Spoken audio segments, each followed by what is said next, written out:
Vitória, o que aconteceu? Voltou a Voltou. gravação.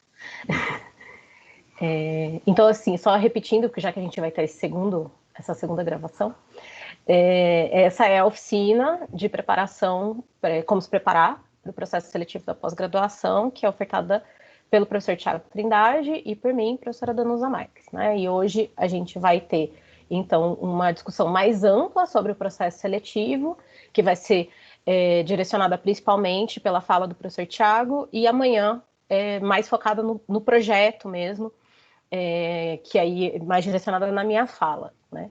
Aproveito para lembrar que a gente ainda está com o processo seletivo do IPOL aberto, né? A gente sabe que não se faz um projeto em 8 dias, mas até o dia 30 a gente está com o processo seletivo, e aí a gente também espera que essa oficina seja um espaço para as pessoas repensarem as suas estratégias no processo seletivo. Essa oficina ela é pensada para qualquer processo seletivo, mas a nossa experiência é de docentes no programa de pós-graduação em ciência política. Então, é daí que vem a nossa experiência, né? A gente pensa sempre nesse processo seletivo. É isso, obrigada por todo mundo estar aqui. Tiago. É isso, perfeito, Danusa. Obrigadão pela sua fala de abertura aí, de acolhida. Enfim, pessoal, então, mais uma vez, né, eu reitero os agradecimentos, né, enfim, e como a professora Danusa Marques falou, né, eu acho só importante até ressaltar uma questão.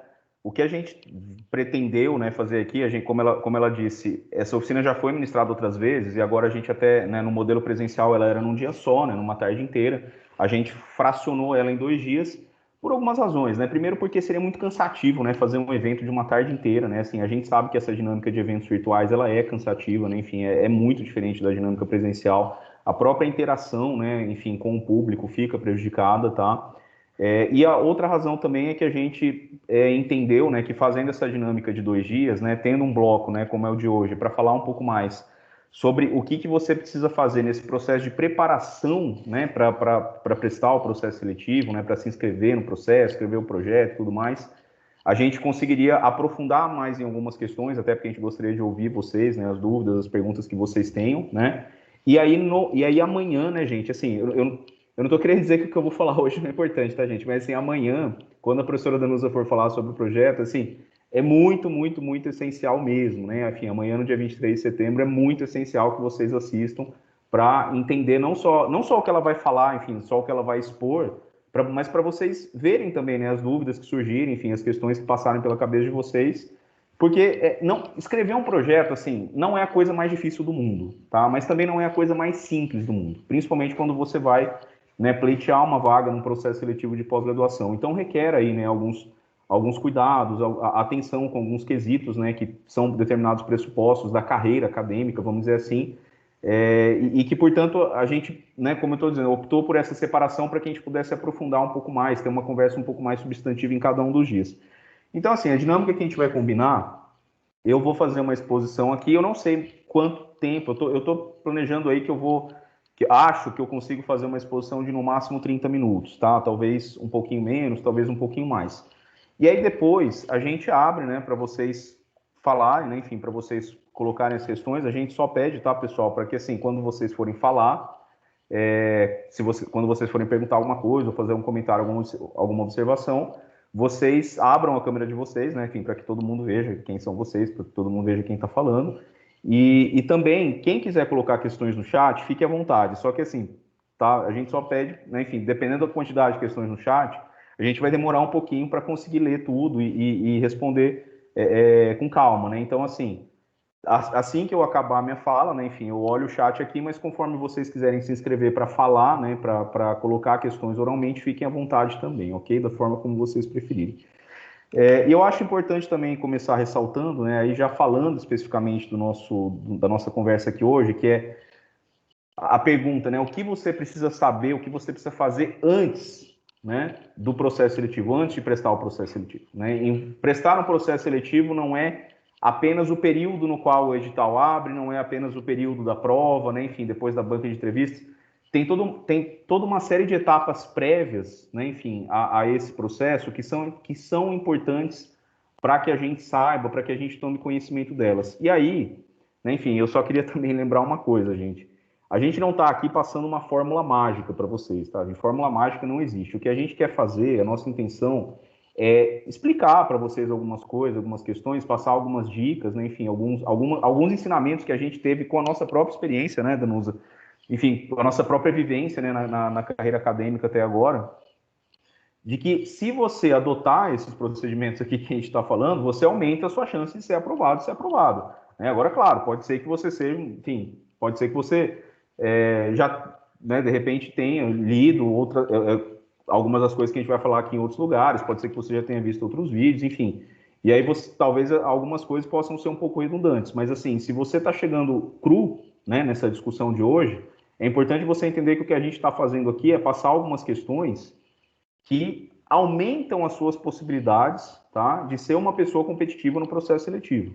Isso não significa que você necessariamente vai ser aprovado ou ser aprovado, tá? E aí, eu começo dizendo o seguinte, tá, pessoal? Acho que essa questão que a professora Danusa Marques já colocou isso, tá? A gente está falando, claro, o que a gente está falando aqui é principalmente com referência, né, nos parâmetros que a gente tem do nosso processo seletivo, que é o do Instituto de Ciência Política da Universidade de Brasília. Embora, claro, isso, de um modo geral, serve para qualquer processo seletivo, tá? Mas é importante também a gente enfatizar que a gente tem na cabeça, né, a gente tem uma referência dos processos seletivos que são da área de ciência política, de ciências sociais, de um modo geral, né? Enfim, a gente imagina, a gente sabe que em outras áreas do conhecimento, né, tem os processos, em alguns casos, eles são bastante diferentes. De novo, não é que não possa ser aproveitado o que a gente está falando aqui, mas nós somos duas pessoas que trabalhamos no Instituto de Ciência Política, né, e, portanto, a nossa linguagem, né, enfim, o nosso próprio know-how sobre esse assunto está baseado nesses nossos parâmetros, tá? E aí, assim, a Danusa já comentou isso, é a questão do edital. Pessoal, esse eu acho que é o primeiro ponto. Não, desculpa, eu quero falar um ponto antes. Eu quero falar um ponto antes do edital. Porque assim, gente, vejam, existe uma questão que é absolutamente fundamental quando você coloca na sua cabeça que você quer fazer um mestrado, que você quer fazer um processo seletivo de pós-graduação. Você entrar no mestrado, você entrar na pós-graduação, significa que você está adquirindo um status de pesquisador ou de pesquisadora, tá? Mesmo que você já tenha seu trabalho em outro lugar, mesmo que você, né, enfim, já tenha uma outra carreira em andamento, vamos dizer assim, a partir do momento que você ingressar no mestrado, você também tem o pé na carreira acadêmica.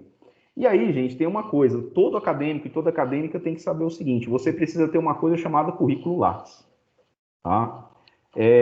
O currículo Lattes, ele é um pressuposto, ele é um requisito básico da carreira acadêmica, certo? Muitos e muitas, né, enfim, a gente vê que na graduação, a imensa maioria das pessoas ainda não fez o seu currículo Lattes, né? Mesmo aquelas pessoas que falam, não, poxa, professor, eu gostaria de prestar o mestrado, tal, não sei o quê. Aí você, tá, e beleza, então, né, enfim, vai lá, faz um currículo Lattes. Se você não fez, quando você lê os editais dos processos seletivos, você vai ver que lá você tem que enviar o currículo Lattes, tá? Então, assim, para evitar que você tenha que fazer na correria, né? Quando, eu vou prestar o processo seletivo lá da UFMG, eu vou prestar o processo seletivo lá da Unicamp, vou prestar o processo seletivo da Federal de Pernambuco. Aí, quando você vai se deparar com a leitura do edital e você vê lá que um dos documentos que você tem que mandar é o seu currículo Lattes atualizado, para você não ter que fazer tudo na correria, tá? Faça desde já, tá? Fazer curriculares é um pressuposto básico de quem pretende seguir na carreira acadêmica. E aí, veja, gente, curriculares, assim, relativamente simples, uma coisa relativamente simples de fazer. Eu diria que a maior parte das coisas ali são intuitivas, principalmente esse momento mais inicial, mas tem vários tutoriais que vocês encontram na internet, tá? De vídeos, enfim, várias oficinas. Teve uma oficina recente que o pessoal aqui da Faculdade de Arquitetura e Urbanismo da UNB fez, tá? Depois é só vocês procurarem lá no canal do YouTube deles, da FAU, né, da Faculdade de Arquitetura e Urbanismo da UNB, que vocês vão encontrar uma oficina muito legal sobre preenchimento do currículo Lattes. Então, assim, esse é o primeiro passo. Façam o Lattes de vocês, tá? E aí eu finalmente entro, né, na questão que a professora Danusa já colocou, que é a leitura do edital, pessoal. Rigorosamente falando, gente, veja, rigorosamente falando, tá? Isso não é uma coisa que se aplica apenas ao processo seletivo do mestrado. Isso é uma coisa que se aplica a qualquer concurso público, enfim, ou quando você vai fazer você vai concorrer a uma vaga no setor privado, né, que tem lá um chamamento, né, tem lá um editalzinho, enfim. a prova, o processo de seleção, ele começa com a leitura do edital, pessoal. O edital, ele não é um documento que só está lá constando datas e uma série de formalidades. O edital é um documento a ser estudado, tá? Estudado. Eu posso garantir para vocês, vocês ficariam surpresas e surpresos se vocês soubessem a quantidade de pessoas que é eliminada por ter alguma irregularidade, né, enfim, na parte da documentação, tá? Então, assim, o edital, ele é parte já, tá, da prova, ele é parte do processo. Ele não é um documento, por exemplo, que você vai, sei lá, enquanto eu estou aqui, estou fazendo outra coisa, eu vou abrir aqui no meu celular e dando uma olhada lá nos principais pontos e tal. O ideal é que no momento em que você for ler o edital, você esteja absolutamente focado naquilo, que você esteja absolutamente centrado naquilo, tá? Que você sente na frente do seu computador, ou mesmo, enfim, pode ser do seu celular, não tem problema nenhum, mas que você estude aquele documento, leia mais de uma vez, inclusive, né? Enfim, você sabe, né, gente? Por exemplo, se a gente vai ler uma coisa às 11 horas da noite, né? A capacidade da nossa mente de absorver aquilo é diferente do que se a gente vai ler 8 horas da manhã depois de uma boa noite de sono, tá? Bem, tem algumas pessoas que preferem trabalhar à noite, de madrugada, enfim, eu mesmo prefiro, mas ainda assim isso não altera o fato, né, de que é ideal a gente ler o edital mais de uma vez, tá? É a mesma coisa, eu costumo sempre dizer isso. A gente lê um texto 2 vezes, a gente descobre coisas que a gente não tinha descoberto da primeira vez. A gente lê um texto 3 vezes, a gente descobre outras coisas. Com o edital não é diferente, tá?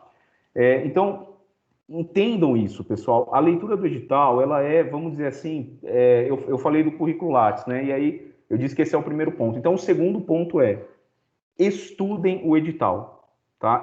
Não é leiam o edital, estudem o edital, com a devida calma e com a devida concentração que ele merece. Quando vocês forem fazer isso, desconecta do WhatsApp, tá? Desconecta do Instagram e foquem na leitura do edital, tá? E aí, um segundo ponto aqui que eu queria abordar, veja, de novo, né? Só lembrando que a gente está falando hoje, a gente está discutindo aqui essa questão de o que você precisa fazer, né? Enfim, o que você precisa saber antes, né, de você começar o processo seletivo, né? E por aí vai. Veja, pessoal, tem amanhã, né? Amanhã, dia 23 de setembro, a professora Danusa Marques vai conversar com vocês um pouco melhor sobre essa questão. Mas eu já adianto aqui, tá? Eu já vou adiantar porque esse é um outro ponto fundamental que também elimina pessoas, né? Que também desclassifica pessoas no processo seletivo. Quando você vai prestar um processo seletivo de pós-graduação, você pode escrever o melhor projeto do mundo. O seu projeto pode ser o projeto mais legal e mais interessante, mais instigante, mais bem delimitado, né, com objeto de pesquisa super bem recortado, com uma discussão teórica super bem fundamentada. Só que se ele não cumprir um requisito, você está eliminado. Qual é esse requisito que o projeto tem que cumprir? Ele tem que estar devidamente inserido, tá, em alguma das linhas de pesquisa do programa de pós-graduação. Eu vou só dar um exemplo aqui para vocês, do nosso edital aqui do IPOL, tá? Vou só dar um exemplo aqui para vocês. O edital do IPOL, né, que já foi lançado, né, a gente está com as inscrições abertas aí até o dia 30 de setembro. Lá na página 6 do nosso edital, no item 6, né, está escrito lá, da forma de avaliação, tá? Aí está dizendo lá, avaliação do pré-projeto. Enfim, por que é um pré-projeto? A Danusa vai explicar melhor para vocês amanhã. Mas, enfim, avaliação do pré-projeto, tá? Esta etapa, ela ocorre em 2 fases. Primeiro, né? Enfim, primeiro é avaliada a viabilidade do pré-projeto e sua adequação à área de concentração e linha de pesquisa em que ele foi inscrito, certo? O que é área de concentração? Já vou explicar para vocês. Caso o pré-projeto seja considerado inviável e ou inadequado à área e linha, estará automaticamente eliminado, certo? Também será considerada, para fins de avaliação dos projetos, a capacidade existente de orientação em cada linha de pesquisa. Essa é a primeira etapa da avaliação do pré-projeto. Qual que é a segunda etapa? Os projetos que passarem por esse crivo, tá, passarão à segunda fase da avaliação, que é a avaliação do mérito. Então, quando a banca recebe os projetos de vocês, quando a banca receber todos os projetos, a gente não vai, vamos ler o projeto para ver se ele está... Não.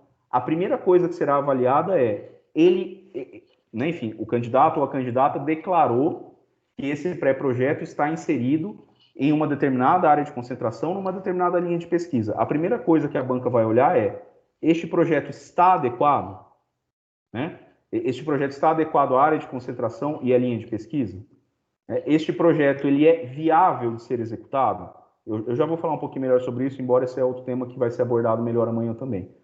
Mas a primeira coisa, pessoal, que é filtrada, vamos dizer assim, é se o projeto está adequado àquela área de concentração e àquela linha de pesquisa.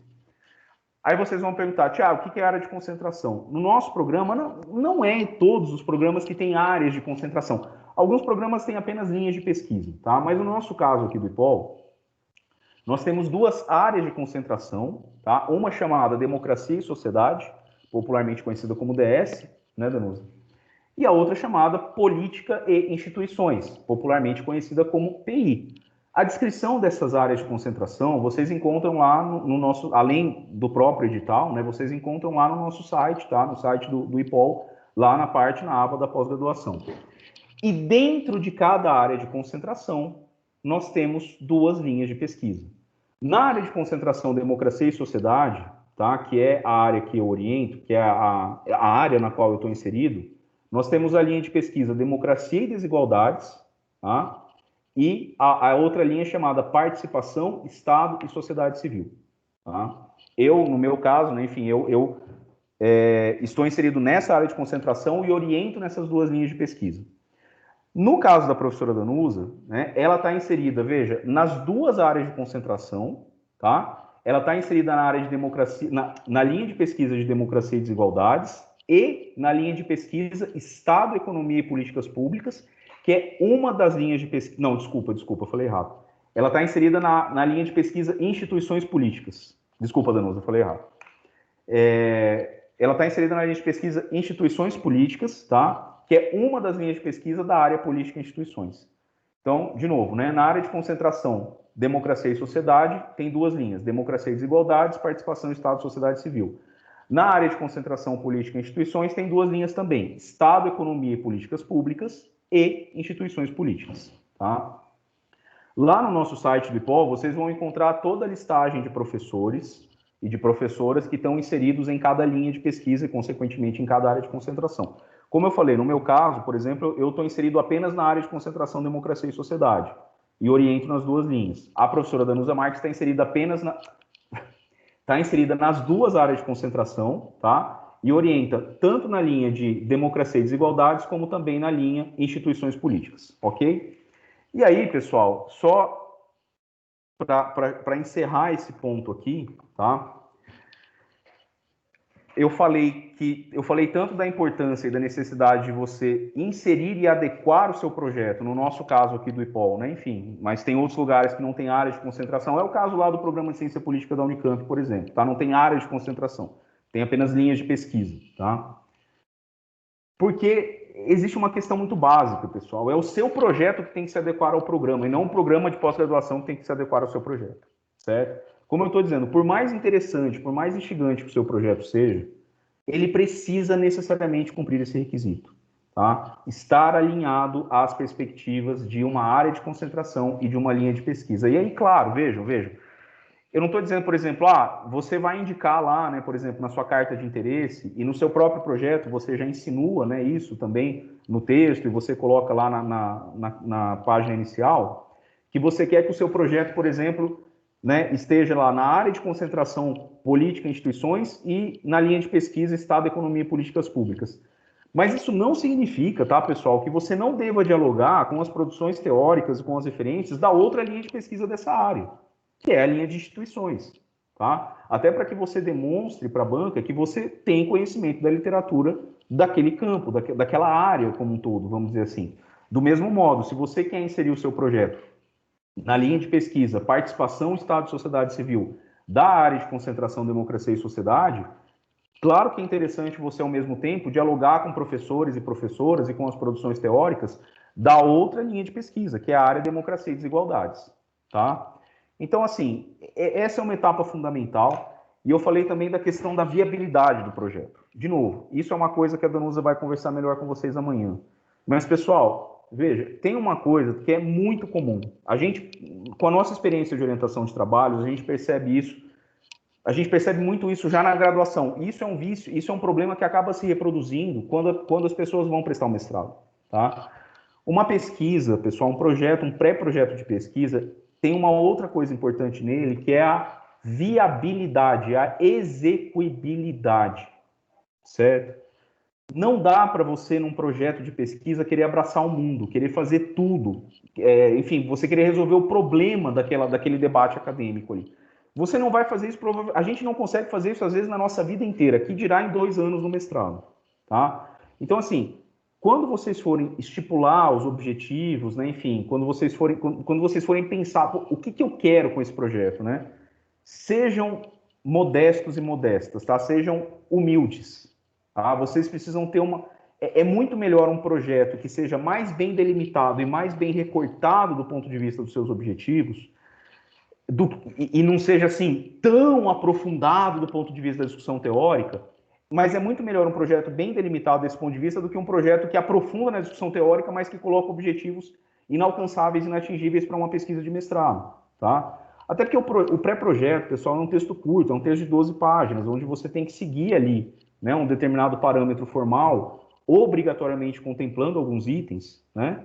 Então, assim, a tua preocupação não vai ser em fazer um texto teórico super aprofundado. A tua preocupação é mostrar que você tem conhecimento da literatura básica daquela área, que você consegue citar autores e autoras, tanto nacionais quanto internacionais, de preferência, autores e autoras clássicas, tá? Também, que discutiram democracia, que discutiram participação, ou que discutiram instituições, partidos, sistemas eleitorais, mas atentem-se para essa questão, pessoal. Não coloquem uma lista muito grande de objetivos ou objetivos que são muito difíceis de serem alcançados, tá?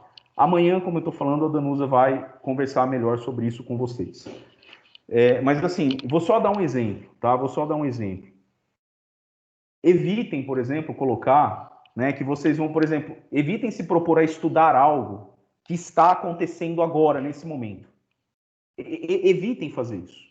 Não é que não pode, não é que não pode, tá? Mas isso é mais apropriado, eu diria, para um doutorado, onde você tem um tempo maior para fazer a pesquisa, onde você tem um tempo maior para cumprir os seus créditos. No mestrado é muito rápido, o mestrado é 24 meses. Então, assim, tentem pensar que vocês têm que estudar algo que já aconteceu, tá? E que, de preferência, tenha uma literatura já consolidada naquele debate. E eu não estou falando assim, pô, Thiago, mas então você está falando, eu só posso dar coisa, sei lá, da década de 80? Não estou falando isso. Você pode dar junho de 2013, você pode dar as eleições de 2018, tá? Mas tente estudar algo que seja delimitável, tanto no espaço quanto no tempo. Essa é a minha dica, porque esse é um critério que a banca utiliza para entender se o projeto é viável, se ele é execuível. Que, como eu estou dizendo, no caso do nosso edital, isso já está claramente colocado no edital. Tá? É uma exigência formal. Agora, eu atento aqui para vocês o seguinte, mesmo nos editais onde isso não está explicitado, isso continua valendo, tá, pessoal? Isso é uma coisa que vocês têm que saber e que vocês têm que entender. A necessidade de adequação do projeto às linhas de pesquisa do programa e a viabilidade, né, e a sua execuibilidade, mesmo que não esteja assim tão explícito da forma como está, por exemplo, aqui no nosso edital. Tá bom? E aí, vocês naturalmente poderiam me perguntar, né? Beleza, Thiago, você falou da importância da gente ler o edital e você falou da importância da gente adequar os nossos projetos, né? Enfim, às linhas de pesquisa do programa. Como que a gente faz isso? Né? Como que a gente vai fazer esse exercício? Né? Veja, pessoal, a primeira coisa, o primeiro passo, obviamente, é pesquisar no próprio site do programa de pós-graduação que vocês estão pleiteando uma vaga e ler com calma, né, sobre as diferentes áreas de concentração, quando for o caso, e sobre as diferentes linhas de pesquisa, tá? Enfim, os programas sempre apresentam alguma descrição ali, mesmo que breve, mesmo que detalhada de cada uma delas. Agora, tem uma questão, pessoal, que é fundamental. A partir do momento em que você decidiu, né? Bom, vou me inscrever lá para a área de política e instituições do IPOL, né? Vou me inscrever para a área de PI. Pessoal, é fundamental, é muito importante que vocês façam, que vocês tenham o cuidado, né? De fazer uma pesquisa, de colher informações nos lates das professoras e dos professores tanto daquela área, né, enfim, da área de concentração como um todo, e não apenas da linha de pesquisa que você quer se inserir especificamente, tá? É ideal que você entre no currículo Lattes de todo mundo lá daquela área de concentração, daquela linha de pesquisa, e que você vai, olha, o que esses professores estudaram no doutorado deles, né? A tese deles foi sobre que tema? As produções de artigos, de capítulos de livro que eles estão fazendo recentemente, qual é a temática que eles se debruçam? Ah, legal, poxa, ó, professor fulano de tal tem um artigo aqui, nossa, me interessou bastante. Então você vai ler esse artigo, você vai ver quais são as referências bibliográficas que esse professor utiliza, tá? Aí você vai falar assim, poxa, eu gostaria, né? Talvez seria muito legal que esse professor me orientasse, tal, eu me identifico com essa temática. Principalmente quando tocar esse sininho e você perceber que é naquela linha de pesquisa e que é aquele professor ou aquela professora para a qual você quer direcionar o seu projeto, tá? Você precisa estudar, pesquisar não só a biografia, como também a obra dele, principalmente a obra mais recente, enfim. Os eventos que ele ou ela, né, estão coordenando, os eventos que está sendo promovido, né, as mesas redondas que eles participaram e por aí vai. Então, é fundamental, gente, dedicar esse tempo, tá, para fazer uma pesquisa, de novo, é outra coisa que tem que ser feita com calma, tá, de preferência num ambiente de estudos que te possibilite, né, se focar e se concentrar nisso. Evite fazer esse tipo de coisa fazendo 15 coisas ao mesmo tempo, tá? Mas é importante que vocês se dediquem a fazer essa pesquisa, né, no Lattes dos professores e das professoras, que pelo menos são daquela linha de pesquisa ou daquela área de concentração a qual vocês desejam submeter o projeto de vocês. Eu me lembro, uma vez que eu estava conversando com um amigo meu, eu estava no doutorado já, e eu estava conversando com esse amigo que tinha terminado a graduação, e aí ele acabou não prestando mestrado na época, e aí ele falou, não, pô, agora eu quero prestar um mestrado, me dá umas dicas aí e tal. Aí quando eu falei essa coisa para ele, eu falei, olha, pô, entra no Lattes lá, nos professores, vê o que eles estão escrevendo, vê o que eles estão produzindo, quais são os congressos que eles estão participando. Esqueci de falar dessa coisa dos congressos, né, Danusa, que é super importante também. Ver os congressos que eles participam, né, porque embora nós, da ciência política, né, tenhamos o nosso congresso geral, vamos dizer assim, né, que praticamente todos nós participamos, que é o congresso da ABCP, da Associação Brasileira de Ciência Política, a gente tem os nossos congressos também que são específicos das nossas pesquisas, né, das nossas áreas de pesquisa. Então, é uma informação importante também para vocês terem e para vocês saberem, né? Aí vai lá, pesquisa no site do Congresso, vê quem são as pessoas que participaram das mesas redondas, vê quem são as pessoas que publicaram trabalhos e por aí vai. Enfim, aí quando eu falei isso para esse meu amigo, ele falou assim, pô, mas peraí, Thiago, você está dizendo que eu vou ter que sentar um dia inteiro, 2 dias, sei lá, e ficar pesquisando no Lattes dos professores?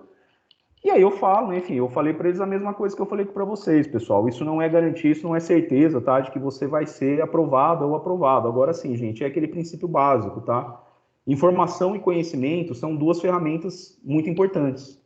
Então, quanto mais bem municiado você tiver com essas informações, né? Isso vai ser útil tanto para a redação do projeto, como também, caso o seu projeto venha a ser aprovado e você vá para a banca de entrevistas, tá? Isso vai ser ainda mais fundamental para a banca de entrevistas. Ter esse conhecimento e ter esse conjunto, esse leque de informações, né, sobre a produção teórica, acadêmica, bibliográfica das docentes e dos docentes daquela linha de pesquisa que você está pleiteando uma vaga. E ainda mais, né, enfim, depois quando é divulgado, né, enfim, quando é divulgado um ato, quando a coordenação do programa assina lá um ato nomeando a banca para participar, né, para fazer a banca que vai realmente compor, né, a banca de leitura dos projetos e de entrevistas, pô, passei para a entrevista.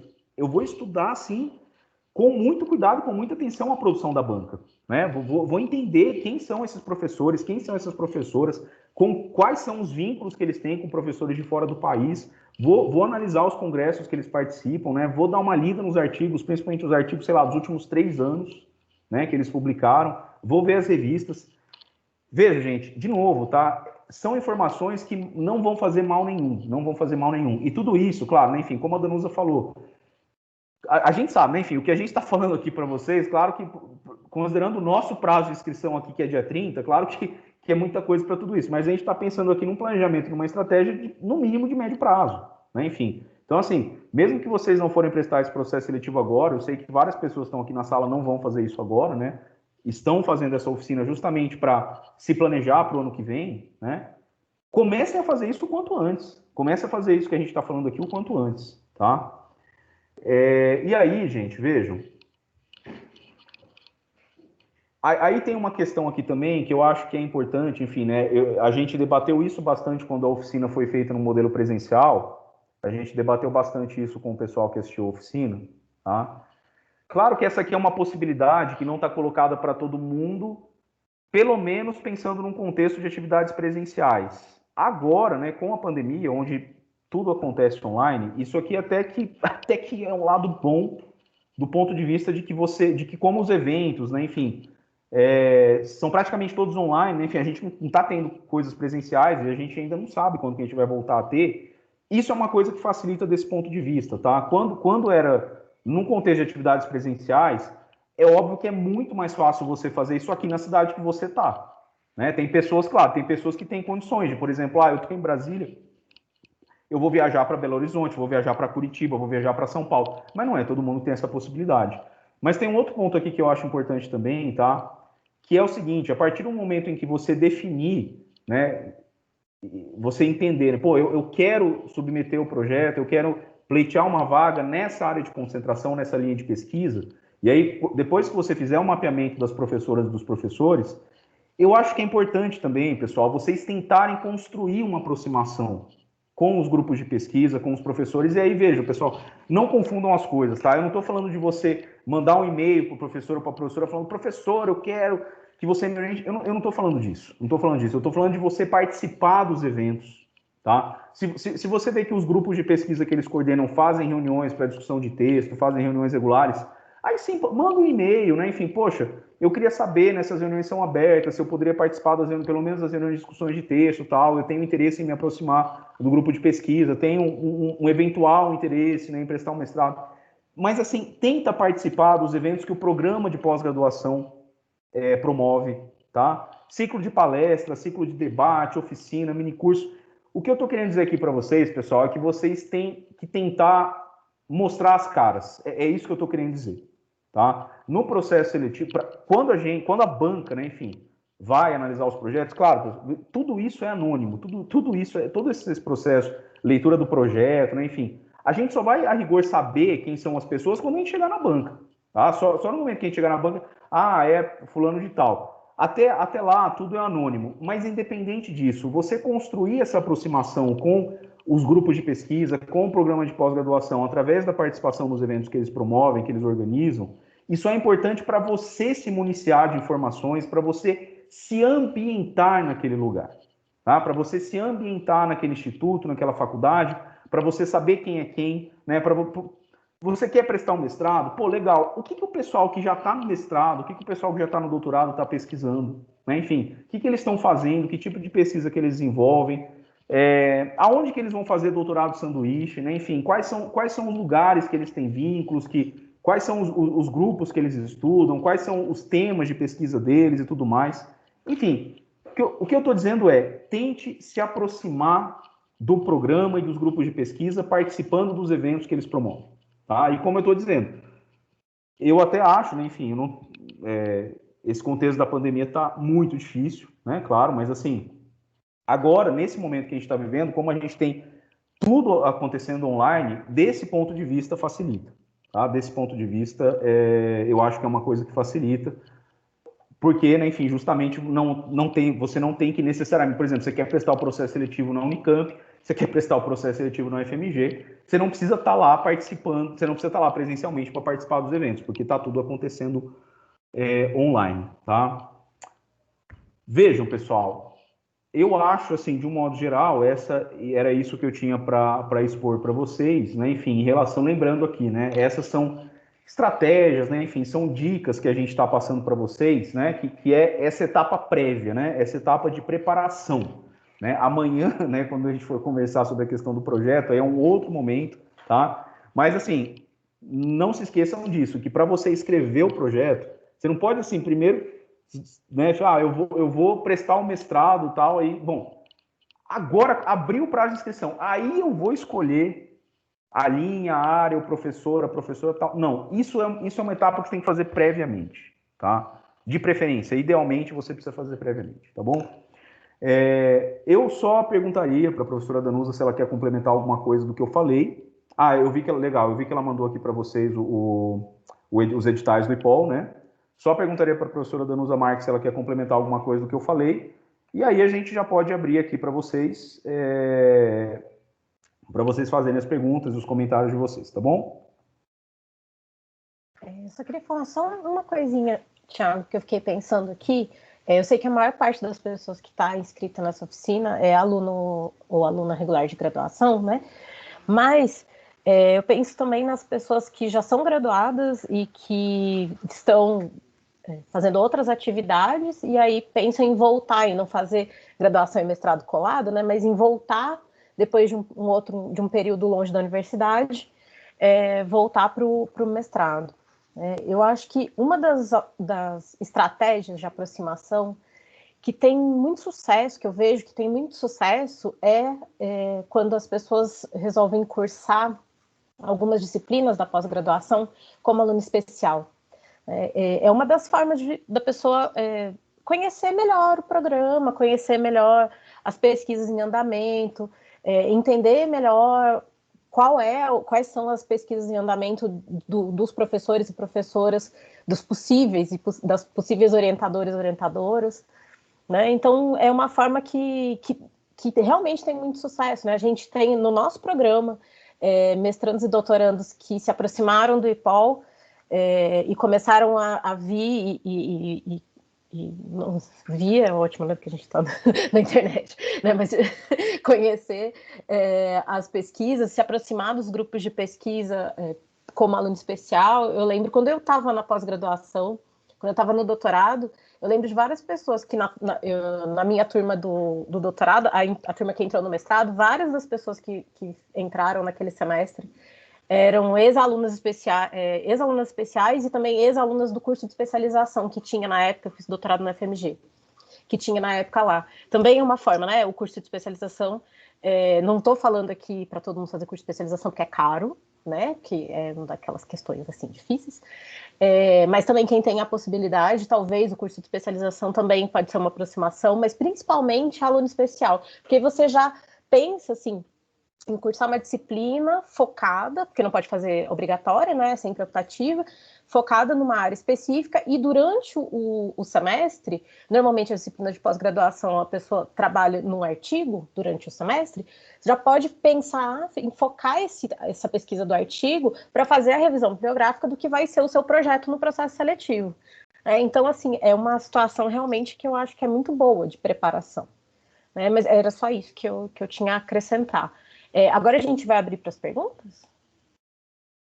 Isso, podemos abrir. E eu te agradeço por você ter lembrado disso, porque eu esqueci de falar, né? Exatamente isso. A coisa da disciplina, tentar, né, se matricular e fazer disciplina como aluno especial, pessoal, é fundamental. E eu falo por experiência própria, porque quando eu fiz a minha pós-graduação na Unicamp, né? E aí, quando eu fui prestar o processo seletivo, antes, né, enfim, no ano que eu fui prestar o processo seletivo, eu me inscrevi como aluno. Processos seletivos, assim, sempre acontece, ou quase sempre, 99% dos casos, no segundo semestre, tá? E aí, no primeiro semestre, eu me inscrevi como aluno especial. E isso, assim, isso foi absolutamente fundamental para mim, me ambientar na instituição, né? Porque eu não tinha feito a minha graduação lá. Né, aí sim, eu fui participando, né? Dizendo, vai ter um debate sobre isso, vai ter uma mesa sobre aquilo. Você fica sabendo das coisas com muito mais facilidade. Tudo bem também que hoje as informações correm muito mais fácil, né, Danusa? Em 2007, né, enfim, a gente não tinha toda essa difusão, né, com internet e tudo mais. Hoje é tudo muito mais fácil, mas assim, é importante você estar inserido ali como aluno especial, né, por exemplo, porque isso vai te ajudar a se ambientar muito mais, né? Então, além de tudo aquilo que eu falei sobre a questão da participação nos eventos, sigam fortemente essa recomendação da professora Danusa e tentem sim se inscrever como aluno especial. Até porque, pessoal, você já começa a ter contato com uma parte da bibliografia que certamente vai ser importante para você estudar para a prova, tá? Para o processo seletivo também. Isso é fundamental. Diga, Danusa. Ai, meu Deus. Tem uma outra coisa em relação a aluno especial, é que às vezes os alunos de graduação não sabem disso, mas os alunos de graduação da UNB podem cursar disciplinas da pós-graduação. né? Tem que ter a aprovação da coordenação de graduação e da coordenação de pós-graduação, acredito que do professor da disciplina também, e aí entra como módulo livre, né? Então, quem tem módulo livre ainda para gastar, pode olhar a lista de oferta da pós-graduação do programa, né, que a pessoa está interessada em fazer, e se propor, né, como se fosse aluno especial. E aí entra no currículo da graduação lá os créditos, caso haja aprovação. É claro que, né, a pessoa vai ser cobrada como aluno de pós-graduação, por mais que seja da graduação. Mas é também um de ver se você gosta daquilo, se é aquilo mesmo que você quer. Eu acho que é uma oportunidade, assim, importante. Perfeito, pessoal. Então a gente abre agora, obrigado, Danusa, pelo complemento, é isso mesmo. A gente abre agora para vocês fazerem perguntas. Quem quiser colocar no chat também, fique à vontade para colocar, tá? Mas só lembrando, né, que enfim, a gente, né, se tiver alguém para falar, a gente ouve primeiro para depois a gente fazer os comentários no chat. O Daniel está com a mão levantada, né? Lembrando só, pessoal, tá? A gente pede, né, para quem for falar, abrir a câmera, tudo, né, para a gente ver direitinho quem está falando, tá bom? Vai lá, Daniel. Um minutinho aqui, tô ligando a câmera rapidão. Tranquilo, tranquilo. Bem, boa tarde, gente. Boa tarde, Thiago. Boa tarde, Danusa. A minha dúvida não é propriamente sobre as etapas do processo, mas sobre a concessão de bolsas. Nas últimas semanas eu tenho dado uma lida nos editais da UNB, do IPOL, da USP, da Unicamp. E assim, para ser suave na minha fala, eles são muito tímidos quando falam de bolsa. Eles falam geralmente, não há garantia de que haverá bolsas para todo mundo.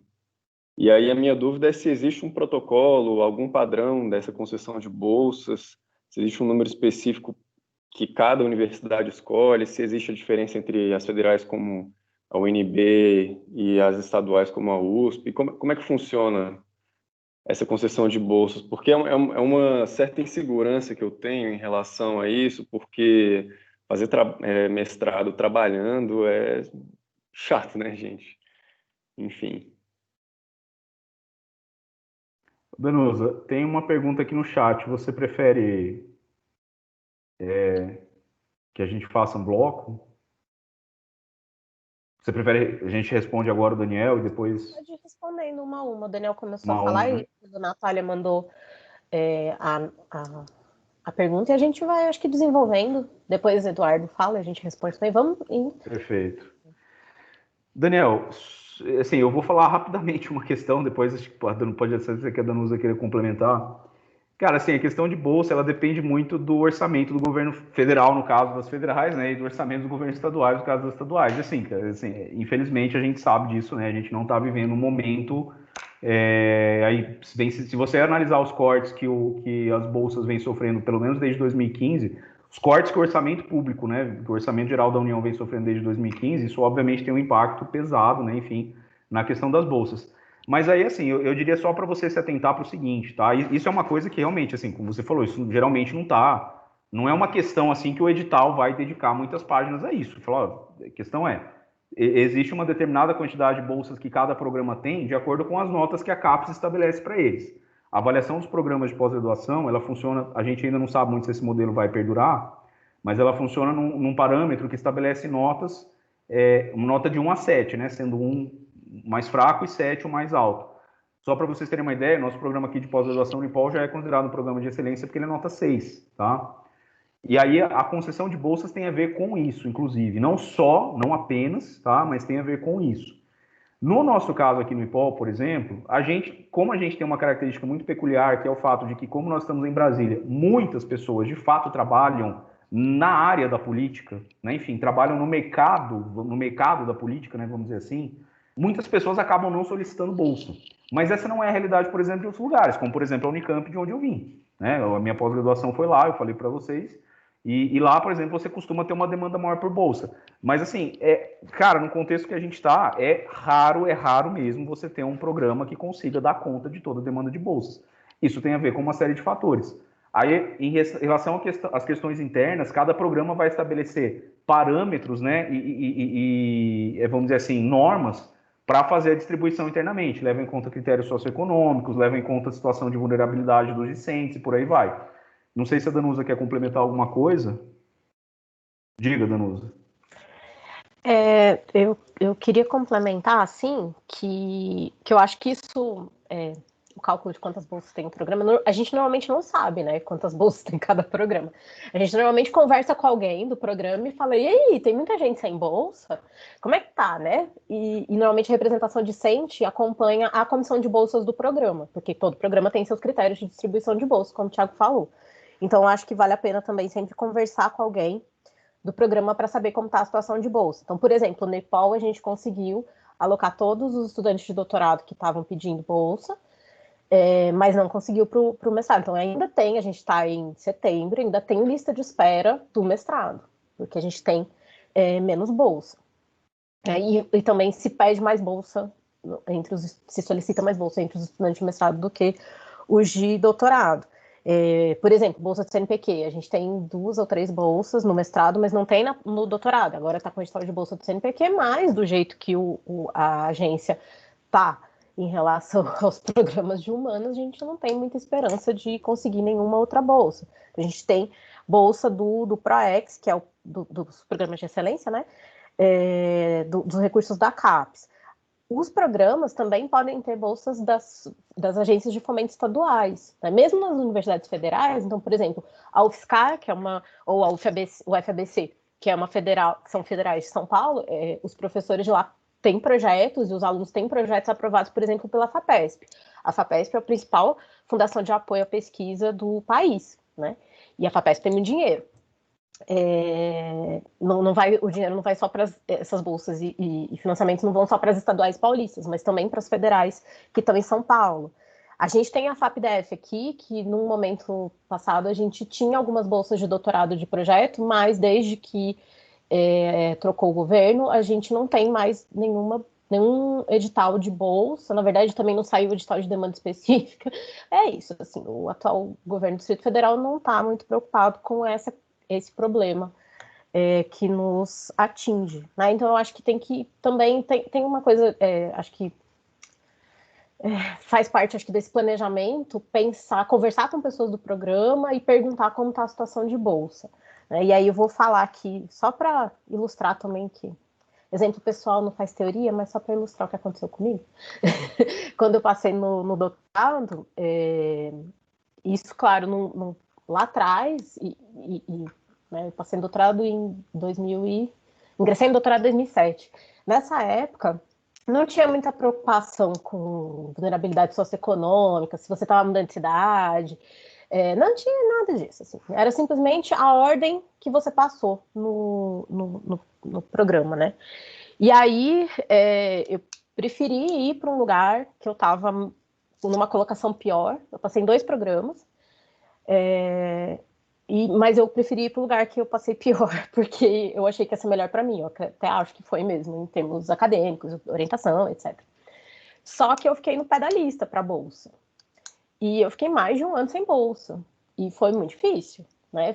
Fazia freela, vivia fazendo freela. E isso também tem um impacto no seu rendimento acadêmico, né? Se você tem que entregar um freela em 3 dias, você não vai fazer o trabalho que você tem que entregar. Você vai fazer o seu freela, porque ele paga o seu aluguel, né? Então, acho que é uma coisa, assim, que é importante mesmo que vocês considerem. Se vocês precisam necessariamente da bolsa e talvez não tenham, também de pensar em ir para um programa onde vocês vão conseguir pelo menos os freelas, né? Então, ir para lugares que vocês vão conseguir freela de pesquisa. Brasília, por exemplo, é bom nisso, né? Não é querendo fazer propaganda nossa, mas Brasília, normalmente as pessoas conseguem muitos freelas, né? Porque é horrível falar, não estou defendendo a precarização, gente, mas pensando assim num plano efetivo para a vida, porque isso é um plano de vida, né? A pós-graduação é um plano de vida, isso tem que estar claro. E aí eu acho que isso tem que ser considerado também. E aí eu, como uma pessoa que passou mais de um ano sem bolsa, eu sei que isso é muito difícil e é algo a ser considerado. Eu já vou responder a pergunta da Natália, tá bom? Que a Natália perguntou aqui no chat se é possível fazer a mesma coisa de aluno de graduação fazer matéria da pós de outros cursos. Eu acho que sim, porque eu acho que eu nunca vi. Eu só vi acontecer nos casos dos alunos de pós, né? Mas eu acho que sim, porque isso é da regulamentação do DEG e do DPG, né? Como que se contabilizam créditos nos históricos. Isso não é específico da ciência política, né? Então eu acredito que sim, aqui, pelo menos na Universidade de Brasília, né? Quem é de outra universidade, aí eu já não sei como é que funciona. A próxima pessoa inscrita é o Eduardo, né? Eduardo, isso. Diga lá, Eduardo.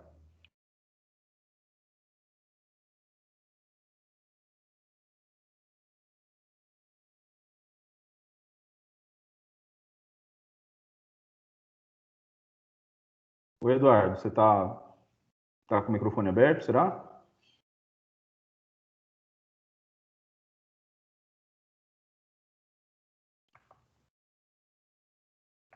Tá, vamos passar então, gente. Depois ele faz a questão dele. Professor, você está me escutando? Agora sim, agora sim. Perdão, é porque o computador está aqui bem devagar, eu não estou conseguindo ativar a câmera. Tranquilo, tranquilo.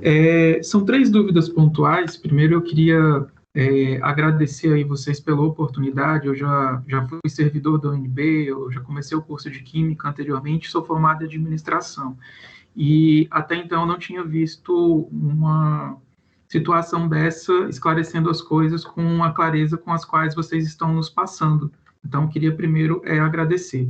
A primeira dúvida é relacionada à questão da prova de interpretação e compreensão em língua inglesa, né? Normalmente é um terror para quem não tem um curso de língua inglesa. Verificando o edital, eu podia observar que, na verdade, existe a disponibilização de textos relacionados à temática do mestrado, e aí, efetivamente, pelo menos no edital atual, há uma resposta também em língua inglesa acerca daquele objeto de estudo. Eu queria saber como que funciona quando isso se dá sem esse regime virtual que a gente está vivendo em função da pandemia, se o tempo disponibilizado para a gente poder fazer essa leitura e fornecer essas respostas, se ele é o mesmo, se ele é reduzido, e como que se dá também essa questão da prova oral sobre os conhecimentos adotados em língua inglesa. É claro que a pessoa tem que ter um conhecimento mínimo aqui dentro, mas às vezes ela tem um conhecimento muito melhor na questão da escrita do que na própria oralidade, né? E a terceira pergunta, só para finalizar aqui, é sobre os objetos de arguição nessa prova oral, se a gente poderia utilizar os referenciais teóricos, tanto dos livros que nós utilizamos na graduação e os referenciais teóricos também das disciplinas da pós-graduação. Se isso seria um norte suficiente para a preparação também acerca da prova do mestrado. Tá, Eduardo, eu te agradeço aí, né, pela pergunta. Deixa eu só esclarecer uma coisa rapidinho. Eu entendi, a não ser que eu tenha entendido errado, mas assim, só para esclarecer também, de fato você tem razão, a prova de língua inglesa costuma ser um pesadelo mesmo. Mas assim, só para esclarecer uma questão, o inglês que você precisa ter para prestar o processo seletivo é chamado inglês instrumental. Tanto, por exemplo, no modelo presencial, tá, que você faz a prova escrita, você responde as questões em português, tá? E a prova, como nós temos esse ano o processo online por conta da pandemia, você também vai responder em português, tá, gente? Você não, o programa não exige que você fale inglês, nem que escreva inglês. Vejam, eu não estou dizendo, pessoal, e aí, assim, isso é uma coisa, gente, veja, assim, isso é uma coisa importante, eu sei, nós sabemos, a gente acabou, né, a gente falou isso no começo aqui, o nosso público-alvo preferencial com essa oficina é o público cotista, né, enfim, é o público egresso de escola pública e por aí vai. E a gente sabe que as condições para fazer um curso de inglês, elas não são as mesmas para todo mundo, né, enfim, e não é uma coisa fácil mesmo. Agora, sim, veja, primeiro é ter isso em mente, tá? O que se exige no programa de pós-graduação, você não tem que escrever e nem falar inglês. Agora, eu não estou dizendo que, uma vez vocês aprovados ou aprovados, vocês não irão se deparar com textos de língua inglesa, né? Que vai ter um grau de exigência um pouco maior. E aí, gente, é o que eu falo, se não está ao seu alcance, por, enfim, qualquer razão que seja, fazer um curso de inglês mesmo, tá? Gente, é aquela história, é o que a Danusa falou, entendeu, gente? Pós-graduação é um planejamento para a vida, pessoal. Se você acha, né, se você sente, ou se você sabe que o seu inglês é um inglês insuficiente, você se sente seguro, pessoal, vai assistir vídeo legendado no YouTube, tá? Vai ouvir podcast, vai treinar principalmente o ouvido, gente. Principalmente o ouvido. Língua estrangeira, O treinamento fundamental, seja para a gente falar, seja para a gente escrever, seja para a gente interpretar, a primeira etapa é ouvir, tá? Assiste seriado na Netflix em inglês, com legenda em inglês. Quando eu falei de vídeo legendado no YouTube, eu estava falando de, né, assiste com legenda em inglês, tá? Para você ir treinando essa habilidade. E, claro, vai, na medida do possível, lendo textos acadêmicos, principalmente da área a que você quer, né? Enfim, se você quer prestar uma mestrado em ciência política, vai ler textos de ciência política em inglês. E outra, existem textos e textos. Tem textos que, de fato, são muito difíceis. Até eu tenho dificuldade de entender alguns textos da nossa área, gente. Né? Enfim, eu não sou, assim, uma pessoa que, nossa, meu inglês é 100%. Agora, sim, é importante.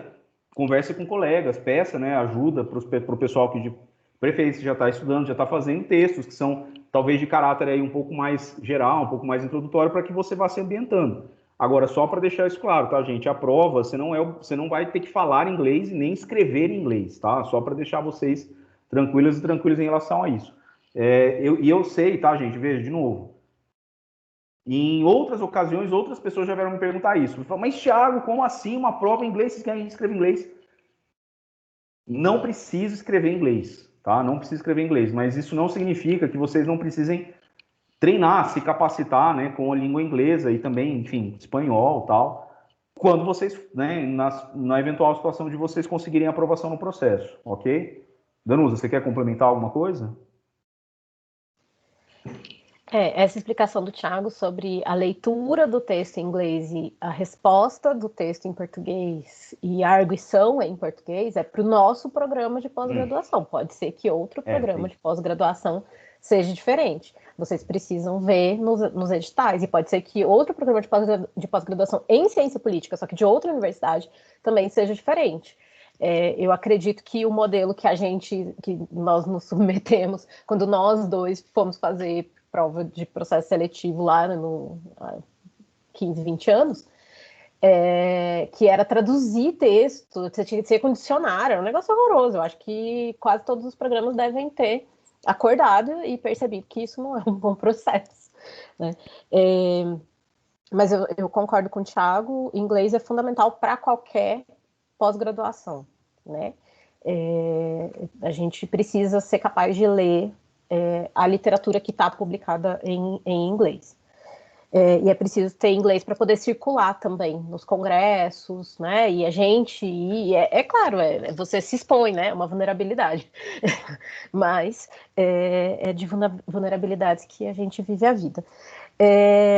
Sobre a prova oral, que Eduardo perguntou, né? Como é que é a entrevista? A entrevista, ela é uma arguição dos documentos que você entregou, né? Então, é sobre o seu projeto, a banca vai perguntar do seu projeto, a banca vai perguntar do seu histórico, né, do histórico, não estou falando necessariamente histórico escolar, embora até acho que entre isso. Se você tem lá um monte de reprovação, você tem que ser capaz de explicar por que você reprovou tanto na sua vida. Na sua vida não, na sua graduação. Então, e também, né, o preenchimento do Lattes, por que você está ali? Uma coisa, né, que normalmente a banca também pergunta, né, por que esse programa, né? E não é porque a pessoa não é benquista no programa, mas é para a banca perceber se o perfil daquela pessoa se adequa bem ao programa, né? Porque a pessoa pode ser genial, tem um projeto incrível, mas que não se adequa muito bem. Então, também, esse é o tipo de coisa que é perguntada na prova oral, que é a entrevista, né? Acho que é isso. Tem uma questão... Obrigado, professores. Obrigado, Eduardo. Obrigado você. A Thalita está com a mão levantada. Eu não consegui ver se a Thalita tinha levantado a mão antes da Giovana fazer a pergunta que está aqui no chat. Acho que vamos falar da pergunta da Giovana e depois a gente pede para a Thalita falar. Mas a Giovana pergunta, que é uma pergunta relativamente simples, né? Se os grupos de pesquisa do... a Thalita levantou a mão antes, tá bom. Então vamos lá, Thalita, vamos lá.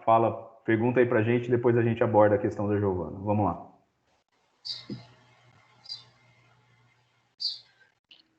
Boa tarde, pessoal. Não sei se minha câmera tá funcionando bem, mas pode ficar à vontade para responder a pergunta da Giovana, que minha pergunta vai ser sobre objeto de pesquisa no pré-projeto. Talvez gaste um pouco mais de tempo, mas é bem simples também minha pergunta. Podem ficar à vontade. Beleza, Thalita, obrigado. A Giovana pergunta se os grupos de pesquisa do IPOL são abertos para participação como ouvintes ou algo assim.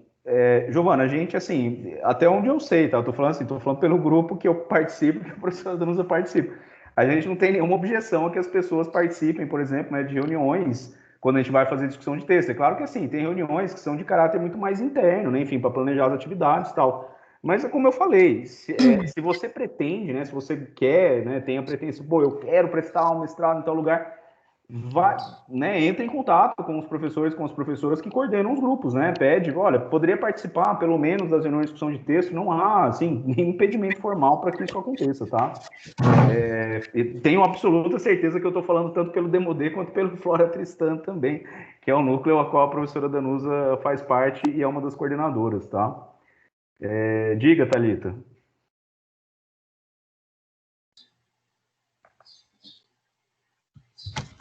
Boa tarde, pessoal. Primeiro, eu já agradeço pela oportunidade da exposição, pela didática e simplicidade da fala de vocês, para algo que é tão complexo quanto o mestrado. Eu tenho dúvida, porque a minha pesquisa ela se dá em torno de basicamente de um projeto que ele foi inaugurado há pouco tempo, em março. E você, professor Tiago, citou a princípio que uma pesquisa de mestrado não é ideal que ela, pela execuibilidade do projeto, que ela abarque uma instituição, um conselho, por exemplo, a minha pesquisa é sobre um conselho gestor de políticas, que seja recente. E exatamente por isso eu estou baseando num estudo comparativo sobre outros conselhos municipais da mesma seara dessa vertente, porque o conselho daqui que eu tenho articulado, ele foi inaugurado na pandemia, por um meio virtual. Daí eu queria saber se fazer esse estudo com um enfoque comparativo, mas também baseando numa pesquisa empírica, dentro das políticas públicas já apresentadas e os projetos de diretrizes feitos por esse conselho, que apesar de ser novo, se isso seria uma pesquisa talvez oportuna para um projeto de mestrado, para a linha de pesquisa de mestrado, mais especificamente instituições políticas, por se tratar de um estudo comparativo. Danusa, acho que eu vou deixar para você, né, já que ela falou da área de TI. Obrigado, Thalita. Então, sobre propostas de pesquisa comparativas. A área de política e instituições adora propostas comparativas. Começa daí, então já começa certo, eu acho. É muito típico da abordagem da área de política e instituições, né? A abordagem comparativa. Thalita, eu não sei exatamente, né, qual que é o seu recorte, vamos pensar assim, mas talvez você mesmo já esteja pensando que talvez seja coisa demais, né? Se você está achando que talvez seja coisa demais, talvez você deva diminuir o escopo da pesquisa, né? Então, por exemplo, às vezes a gente quer analisar muitos documentos, então a gente limita isso, né, para menos documentos. Então, vou dar um exemplo aqui de pesquisas, por exemplo, mais na minha área, né, de comportamento legislativo, e aí a gente fala, eu quero analisar a legislatura inteira, 4 anos. Aí você fala, nossa, não tenho como analisar tudo isso. Então, vou analisar um ano só. E vou analisar apenas, sei lá, projetos de uma área específica. Não todos os projetos que foram analisados, não todas as ações legislativas que todos os deputados, vamos pensar assim, fizeram. Então, assim, você pode manter o seu projeto, manter a sua abordagem comparativa, mas diminuir o recorte. Eu acho que sempre a gente, principalmente para o mestrado, né, para o doutorado, como o Thiago falou, acho que é mais amplo, porque você tem mais tempo, mas eu acho que para o mestrado o ideal é a gente apresentar uma proposta mais redondinha, assim, então, assim, eu consigo executar na verdade, em um ano, né? O primeiro ano a gente está fazendo disciplina e fazendo estágio docente. No segundo ano do mestrado que as pessoas vão, de fato, fazer a pesquisa. Então, dá para eu fazer essa pesquisa em um ano, tá aqui meu cronograma, vou conseguir, eu vou analisar esses aspectos, já, né, listando todos esses aspectos, não precisa ter necessariamente todas as variáveis, mas essas relações e fazer problemas de pesquisa mais... Não é pontual no sentido de que sejam simples, né? Mas bem localizados. Que aí eu acho que fica mais preciso, mais fácil de definir mesmo e mostrar para a banca que é possível. E que você já tem também experiência nesse levantamento, né? Então, no pré-projeto, que eu vou falar isso amanhã, mas já pode apresentar, assim, já estou fazendo um levantamento, já mostra um panorama dos seus casos. Assim, não é que eu vou entrar nisso aqui agora, né? Já tem um histórico. Então, eu acho que você pode mostrar tudo isso.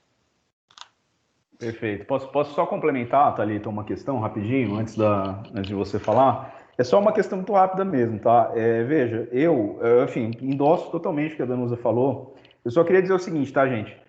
Para as pessoas que, em geral, vêm conversar comigo, né, que têm um interesse mais direto, por exemplo, em se inserir na área de concentração, democracia e sociedade, né, enfim, e nas linhas de pesquisa dessa área, portanto, em geral, pessoal, vejam, tá? Em geral, eu não recomendo que se proponham estudos comparativos no mestrado, em geral, tá? A não ser que você, por exemplo, já tenha uma bagagem de uma pesquisa de iniciação científica, já tenha um caso estudado e dissecado, tá? Mas isso eu acho que está mais ligado, tem um pouco mais a ver, talvez, com a característica da área de concentração, democracia e sociedade, de novo, principalmente em nível de mestrado, tá? Agora, eu acho que a sua pergunta é interessante, por quê? Porque a resposta que a professora Danusa Marques deu é justamente, ela remete justamente à seguinte questão: é fundamental que vocês conheçam as características das áreas e das linhas, porque na área de política e instituições, como ela falou, as pessoas adoram pesquisas de caráter comparativo, tá? Então, assim, de fato, eu diria que essa é uma certa diferença.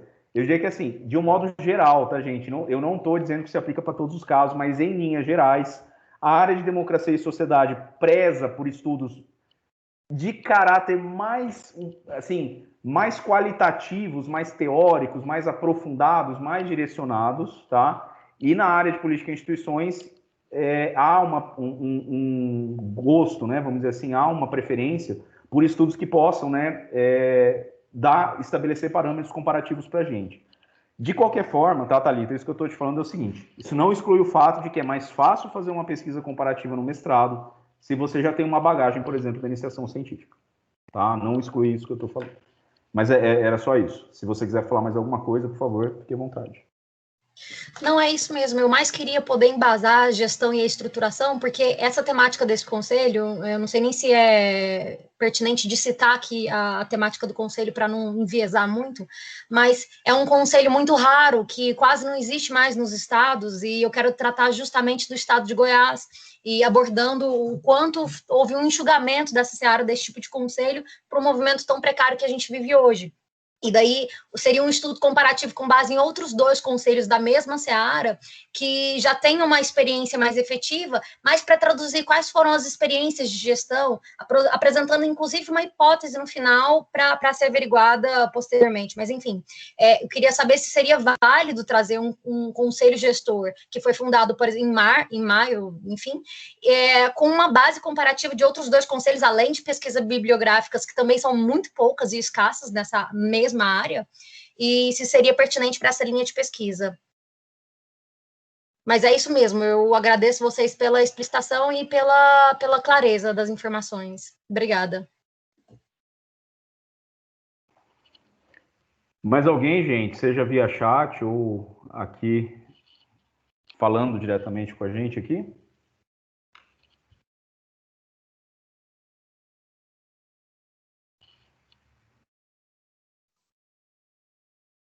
Só a Thalita mesmo, né, que está com a mão levantada.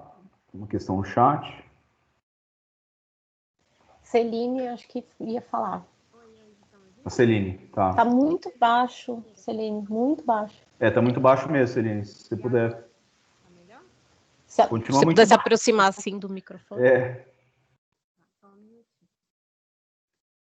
Tá melhor agora? Uhum. Vocês estão conseguindo me ouvir direitinho? Tá muito baixo mesmo, Celine. Você não prefere digitar? Sim, eu vou digitar então. Tá, beleza.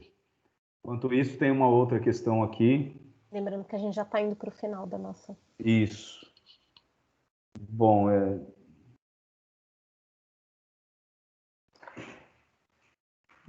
Danusa, eu acho que essa aí eu vou deixar para você também, tá? Porque... Alisson, mestrado de sanduíche é muito raro. É muito raro. Muito raro. Eu conheço uma pessoa que fez isso. Ex-aluna do IPOL em 2011, porque tinha um projeto de cooperação do IPOL com a Universidade de Rosário, e aí previa intercâmbio docente de longo prazo, né? A gente recebeu alguns alunos de mestrado da Federal de Pelotas e da Federal do Estado do Rio de Janeiro, da Unirio, nos últimos, de 2015 a 2019, né? Não foi só 18, acho que até 19. Acho que foi 19, foi 19. Porque a gente tinha um PROCAD, que também é um projeto de cooperação, tinha um projeto de cooperação dos programas de pós-graduação dessas 3 universidades, né? E a UNB era a instituição líder disso. Então, existe uma possibilidade de mobilidade discente de mestrado quando há projetos de cooperação, mas isso é conjuntural, às vezes tem, às vezes não tem, né? O que acontece no doutorado é que aí as pessoas, aí tem um edital específico que é para doutorado, de bolsas de sanduíche para o período no exterior, e aí isso tem um edital interno, e aí tem uma classificação da quantidade de bolsas que o programa tem, e a quantidade de pessoas interessadas, e aí, claro, você precisa, quando é individual, com bolsa CAPES, precisa do aceite da instituição que vai te receber, é outro processo, mas é muito mais comum no doutorado, né, também. E às vezes há uma possibilidade, só que aí sem bolsa, principalmente de alunos de doutorado, de se cadastrarem como pesquisadores visitantes em outros programas. Então, por exemplo, se numa pesquisa de doutorado você vai fazer campo, vamos supor aqui que você vai fazer campo em Manaus. E aí, para você não ficar solto lá na vida lá, você se vincula ao programa de pós... Eu dei um péssimo exemplo, porque Manaus não tem programa de pós-graduação, vamos dizer Belém. Aí você se vincula como pesquisador visitante no programa de pós-graduação da Federal do Pará, né, de ciência política, e você fica vinculado como, como pesquisador visitante lá, ou então às vezes no exterior, a gente recebe também as pessoas assim, mas no mestrado realmente não é comum a mobilidade, porque o mestrado é muito curto. A pergunta da Celine, você quer que eu leia? Pergunta da Celine. Pode ler, pode ler. Queria perguntar sobre ingresso no mestrado que não é da sua graduação. Ah, ótima pergunta. Por exemplo, você é graduado em economia e pleitear uma vaga do mestrado na ciência política. É possível? Posso começar respondendo? É possível, principalmente em áreas que são muito abertas. Há pessoas que vêm de outra área, como é a ciência política. Eu acho que é muito mais difícil, por exemplo, no campo das ciências sociais, alguém que não graduou em antropologia fazer o mestrado na antropologia.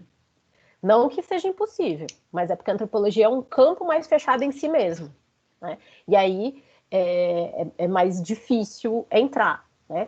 Ou então mudar de área, realmente de ser muito distante a área, né? Mas a ciência política recebe muita gente que tem graduação fora, até porque quase ninguém tem graduação em ciência política, né? A gente tem 5, 6 cursos de graduação em ciência política. Então, normalmente as pessoas vêm das ciências sociais, mas também da história, do direito, da economia, do jornalismo, né, da comunicação social. Eu acho que essas são as áreas mais comuns que a gente recebe.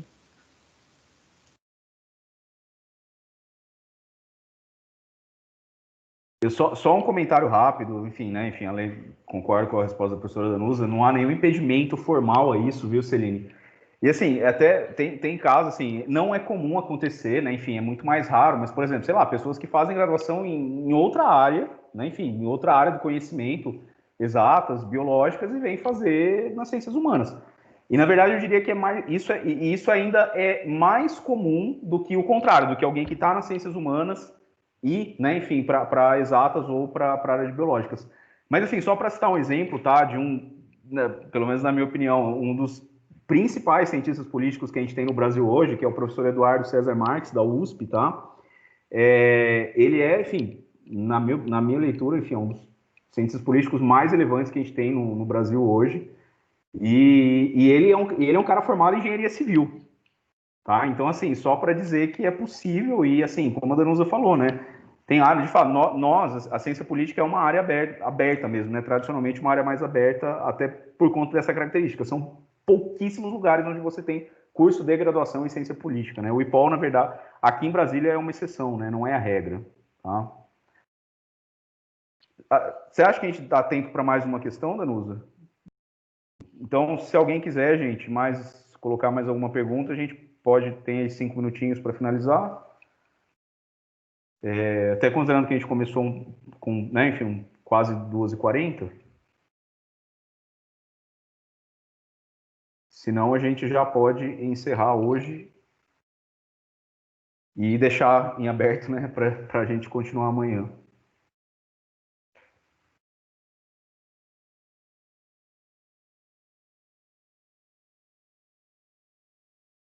Tudo certo? Nenhuma pergunta a mais, né? Beleza, gente. Então, nos vemos amanhã, tá? Aqui nesse mesmo link, nessa mesma sala, tá? Enfim, depois, né, só lembrando que a oficina está sendo gravada, né? Depois os vídeos serão devidamente disponibilizados, tá? Mas, enfim, não deixem de estar presentes amanhã, porque é muito legal, é muito interessante fazer esse bate-papo aqui, né? Mesmo que seja virtualmente, mas é bem enriquecedor. Certo, Danusa? Certo. Só antes de me despedir, só queria fazer uma propaganda de amanhã para já Ah, é verdade, é avisar verdade. o que vai ter amanhã. Amanhã a gente vai falar especificamente sobre a elaboração do pré-projeto, né? Então, sobre como fazer, como elaborar o problema de pesquisa, como que é a revisão bibliográfica, como que é a definição dos objetivos, o que é a metodologia e como definir a metodologia. Então, são questões mais específicas à construção do pré-projeto.